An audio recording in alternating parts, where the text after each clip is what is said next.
One of the fun things about home improvement sales is the variety of personalities in different selling environments. It's very rare that another selling job has you seeing a truck driver in the morning, an 80-year-old widow in the afternoon, and a bank president in the evening. One thing that will help you sell more is to learn to adapt or adjust your sales presentation to the person you're sitting in front of. I always tell salespeople that if you say the same thing in every home, you're doing it wrong because every home and therefore every person you meet is different and has to be approached and sold differently. By the way, if you like these videos, please subscribe, or for more free training, check out my home improvement sales blog listed below in the description. The basics are that people tend to fall into four general personality types. In this video, we'll cover what they are, how to handle them, and how to handle them based on your personality type. You have four personality types when you're selling. And again, these are generalities. You've got analyticals, who tend to be introverts who focus on things. You've got drivers, who are extroverts and typically talk about things. You've got your amiable people who focus on people, and you've got expressives who are extroverts and typically talk about people many times themselves. So let's go over the four types. The first you've got are what I call bold or drivers. They tend to be pioneers. They're initiators. They're outspoken. They have a short fuse. They like measurements. They're self-sufficient. They have a strong ego. They seek responsibility, and they like to be in control. Then you've got your expressive or your socializer. They tend to be extroverts. They're trusting. They're enthusiastic. They're persuasive. They like attention. They like to make a good first impression. They're articulate, and they seek variety. Now next, you have what I call the amiable or the follower. They're the opposites of the driver. They tend to be very systematic. They can be very methodical. They're service-oriented. They have a long fuse. They're compromisers. They're very consistent. They're stable. And on their own, they can be a little undecisive. And the last of the four personality traits would be the analytical. They tend to be very neat. They can be humble. They're sensitive. They're a little apprehensive. They like structure. They look for backing, like supportive third-party literature.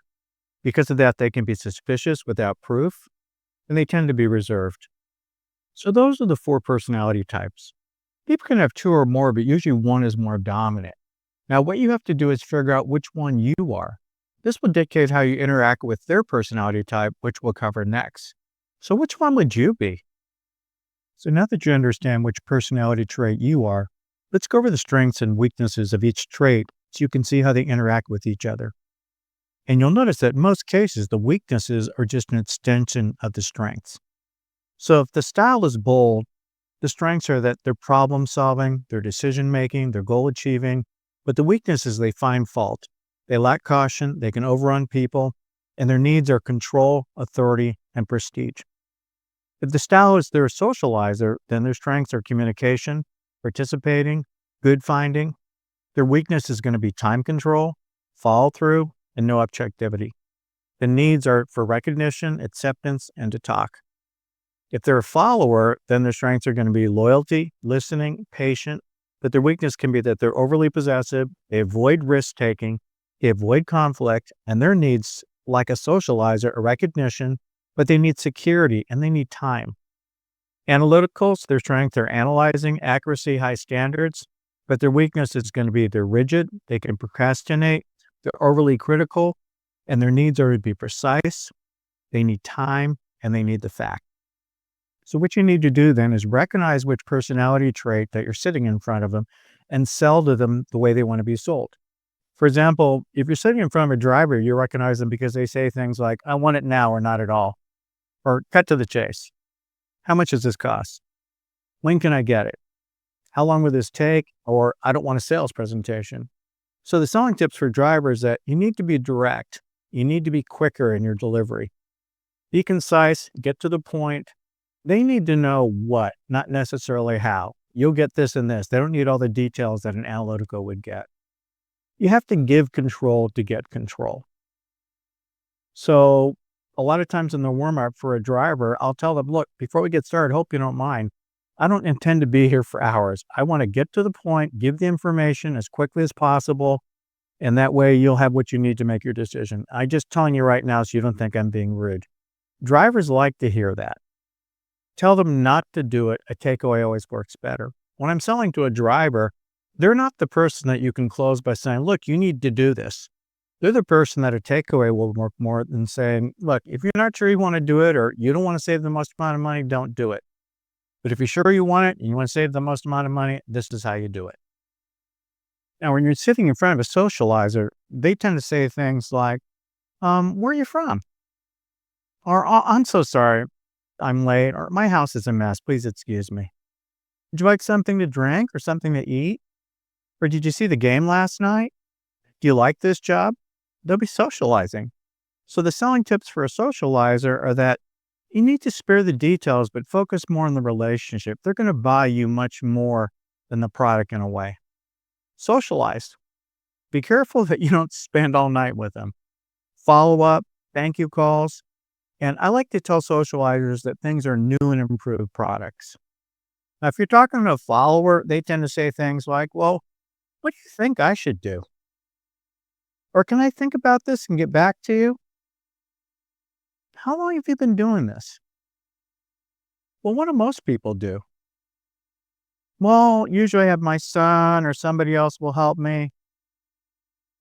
I really don't know anything. Could you explain everything to me? And I'm not going to buy anything today. Selling tips for the follower, you've got to earn their trust. Go slow and easy. Answer all their questions. Reassure. In other words, more people hire us than anyone else.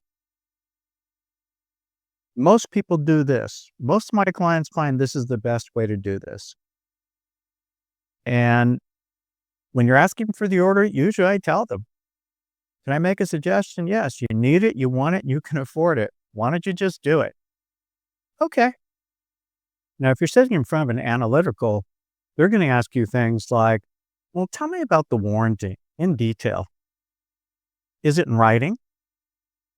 Do you have any literature you can leave with me? What's the time frame? What's the R value? Where's the forest that they cut the trees from that they made the cabinets out of? They take notes, and of course, the dead giveaway, they have a spreadsheet. Selling tips for the analytical. You need to show proof and referral letters if possible. Be very prepared, be structured in your sales presentation. Answer with how. So instead of saying that the window's warranty for 20 years against fading, they need to know that it's because it has titanium dioxide chemical mixed in with the vinyl, which allows it not to fade and give them the warranty. Use third-party literature as much as possible, proof, and try to be as technical as possible. Now, besides knowing how to sell to the different personality traits, you've got to adjust your personality trait to deal with their personality trait because they're different. So if you're bold, if you're talking to another bold person, you can just be yourself, be direct, to the point. But if you're with a socializer, you've got to be prepared to socialize a little bit more than you normally would. If you're with a follower, you've got to slow down. You've got to share information. Don't be pushy. And to an analytical, you've got to provide proof and facts. Now, if you're a socializer and you're talking to a bold person, be more businesslike. Don't initiate small talk. To another socializer, don't forget to ask for the order. Don't be there 8 hours later and you both have this pleasant social visit without taking care of business. To a follower, you've got to earn their trust. Don't become an overly socializer. And to an analytical, stick to proof and to the facts. Now, if you're a follower and you're talking to a bold person, you've got to show confidence.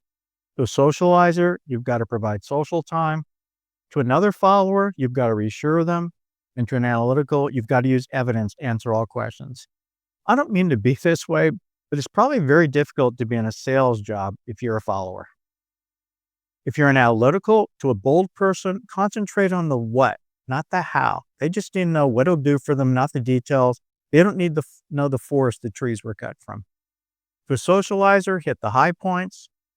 To a follower, give them time to digest the information. And to another analytical, remember to take action. I almost wasn't going to include this slide because it has profiling, it has generalities and stereotypes. But I found that a lot of customers fall into different categories. For in other words, retired people a lot of times tend to be socializers. Now, depending on the profession, they could be bold, they could be analytical, but in general, more socializing, I think they have more time. Blue collar, I've noticed, tends to be more socializing. White collar, a lot of times are analytical. They could be bold. Technical people, accountants, chemists, they tend to be analytical. Because a lot of times, if I'm talking to them by their profession, you can tell what they're going to be. They're an accountant, they're a chemist, they're probably analytical. Widows or widowers, a lot of times are socializers. The drivers, lawyers, CEOs, they tend to be bold. Money people, a lot of times, can be bold, or they can have a secondary trait of a socializer. A lot of lower income customers are going to be socializers or followers. Again, this is not a truth. This is just something I've noticed.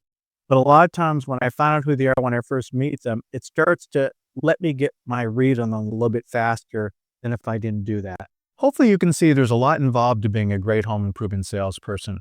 I think another byproduct of doing this, besides making more sales, is that your job would become less boring and more fun because now every call is different instead of just being a human tape recorder saying the same thing every time you press play.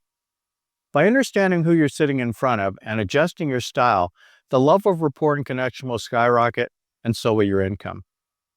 If you like what you see, please subscribe and check out the video on Telling is Not Selling and the playlist on closing I have shown above. Happy selling!